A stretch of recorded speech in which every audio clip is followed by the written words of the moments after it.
ನೋಡಿ, ಸರ್ಕಾರದ ಕಡೆಯಿಂದ ನಾವೇನು ನಿರೀಕ್ಷೆ ಮಾಡಲಿಕ್ಕೆ ಸಾಧ್ಯ ಇದೆ ಹೇಳಿ ಅಷ್ಟೇ. ಮಾಮೂಲು ಪೊಲೀಸರಾಗಲಿ, CID ಆಗಲಿ ಎಲ್ಲ ಕೂಡ ರಾಜ್ಯ ಸರ್ಕಾರದ ಕೆಳಗಡೆ ಇರುವಂಥದ್ದು. ನಾನು ಈಗಾಗಲೇ ತಮ್ಮಲ್ಲಿ ನೇರವಾಗಿ ಅವರ ಕಾಂಗ್ರೆಸ್ ಕಾರ್ಯಕರ್ತರನ್ನು ತಾವು ವಿಡಿಯೋದಲ್ಲಿ ತಾವು ಗಮನಿಸಿದರೆ, ಭರತ್ ರೆಡ್ಡಿ ನಮ್ಮ ಮನೆ ಮೇಲೆ ರಾತ್ರಿ 9 ಗಂಟೆಗೆ ಬಂದಾಗ ಆ ಒಬ್ಬ ರಾಜಶೇಖರನ ಹುಡುಗನ ಏನು ಕೊಲೆ ಮಾಡಿದ್ರಲ್ಲ, ಆ ರಾಜಶೇಖರ್ ಸುತ್ತುವರಿದೇ ಆ ಟರ್ಬನ್ಗಳು ಹಾಕೊಂಡಿರುವಂಥ 3 ಗನ್ಮ್ಯಾನ್ಗಳು ಆ ಹುಡುಗನ ಸುತ್ತೂರ ಓಡಾಡ್ತಾ ಇರ್ತಾರೆ. ಅವರು ಎಲ್ಲಿ ತಪ್ಪಿಸ್ಕೊಂತಾನೋ ಅಂತೇಳಿ. ಅಂದರೆ ಯಾರೋ ಒಬ್ಬ ಪ್ರಮುಖ ಕಾರ್ಯಕರ್ತನ ಕೊಲೆ ಮಾಡಿಬಿಟ್ಟು ನಮ್ಮ ಮೇಲೆ ಆಗಬೇಕನ್ನುವಂಥ ಒಂದು ಕುಡಿದ ಅಮಲಲ್ಲಿ ಇವತ್ತೇನು ಶಾಸಕ ಭರತ್ ರೆಡ್ಡಿ ತೀರ್ಮಾನ ಮಾಡ್ಕೊಂಡಿದ್ನೋ, ಆ 3 ಕಾರ್ಬನ್ ಹಾಕ್ಕೊಂಡಿರುವಂಥ ಆ ಟರ್ಬನ್ ಗನ್ಮ್ಯಾನ್ಗಳು, ಪಂಜಾಬಿಗಳು ಆ ರಾಜಶೇಖರ್ ಸುತ್ತೂರನೇ ಓಡಾಡ್ತಾ ಇರ್ತಾರೆ. ಆ ಹುಡುಗ ಲಾಠಿ ಏಟ್ಗೆ ಅವ್ನು ಹಿಂತಿರುಗಿ ಓಡ್ತಾ ಇದ್ರೆ ಅವನ ಬೆನ್ನ ಹಿಂದೆನೇ ಪಾಯಿಂಟ್ ಬ್ಲ್ಯಾಂಕಲ್ಲಿ ಕೊಲೆ ಮಾಡಿದ್ದಾರೆ. ಇಷ್ಟು ಸಾಕ್ಷಿ ಇಟ್ಕೊಂಡ್ಬಿಟ್ಟು ಬಳ್ಳಾರಿ SP ಸಸ್ಪೆಂಡ್ ಆದರು, IG ಟ್ರಾನ್ಸ್ಫರ್ ಆದರು. ಆದರೆ ನಿಜವಾದ ಕಳ್ಳರು DSP ASP ಅಲ್ಲೇ ಬಳ್ಳಾರಿಯಲ್ಲಿ ಕುಂತಿದ್ದಾರೆ. ಅವ್ರ ಮೇಲೆ ಕ್ರಮ ಇದುವರೆಗೆ ಕೈಗೊಂಡಿಲ್ಲ.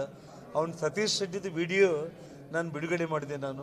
ಅವನು ಆರಾಮಾಗಿ ಆಸ್ಪತ್ರೆ ಒಳಗಡೆಯಿಂದ ನಡ್ಕೊಂಡು ಬಂದು ಗಾಡಿ ಹತ್ತಿ ಆಂಬುಲೆನ್ಸಲ್ಲಿ ಕೂತ್ಕೊಂಡು ವಿಕ್ಟ್ರಿ ಸಿಂಬಲ್ 3 ಬಾರಿ ತೋರಿಸ್ತಾನೆ. ಅವನ್ನ ಅರೆಸ್ಟ್ ಮಾಡಿಲ್ಲ. ಭರತ್ ರೆಡ್ಡಿ 6-7 ದಿನದಿಂದ ಅವನು ಪತ್ತೆ ಇಲ್ಲ, ಎಲ್ಲಿದ್ದಾನೆ ಅನ್ನೋದನ್ನು ಅವನು ಅರೆಸ್ಟ್ ಮಾಡಲಿಕ್ಕೆ ಪ್ರಯತ್ನ ಮಾಡ್ತಾ ಇಲ್ಲ.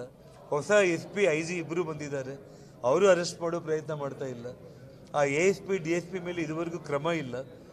ಆದರೆ ಈ ಸರ್ಕಾರ CID ಕೊಟ್ಟರೆ ಏನೋ ಮೇಲೆಯಿಂದ ಬಿದ್ದುಬಿಡುತ್ತೆ, ಮಾಡೇ ಬಿಡ್ತಾರೆ ಅನ್ನೋಂಥ ಪರಿಸ್ಥಿತಿ ಸಾಧ್ಯನೇ ಇಲ್ಲ.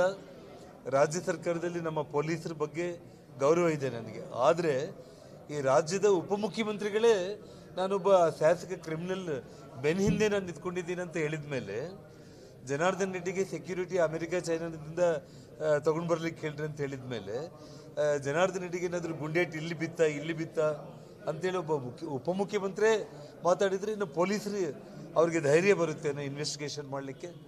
ಹಾಗಾಗಿ ಈಗಾಗಲೇ ನಮ್ಮ ಪಕ್ಷದ ಕೋರ್ ಕಮಿಟಿಯಲ್ಲಿ ನಿರ್ಧಾರಗಳನ್ನ ತಗೊಂಡು ನಮ್ಮ ಎಲ್ಲ ಪಕ್ಷದ ಹಿರಿಯರು ತಮ್ಮ ಮುಂದೆ ಬಂದು CBI ಎಂಕ್ವೈರಿ ಆಗಲೇಬೇಕು ಅಂತೇಳಿ ಆಲ್ರೆಡಿ ಅವರು ಆಗ್ರಹ ಮಾಡಿದ್ದಾರೆ.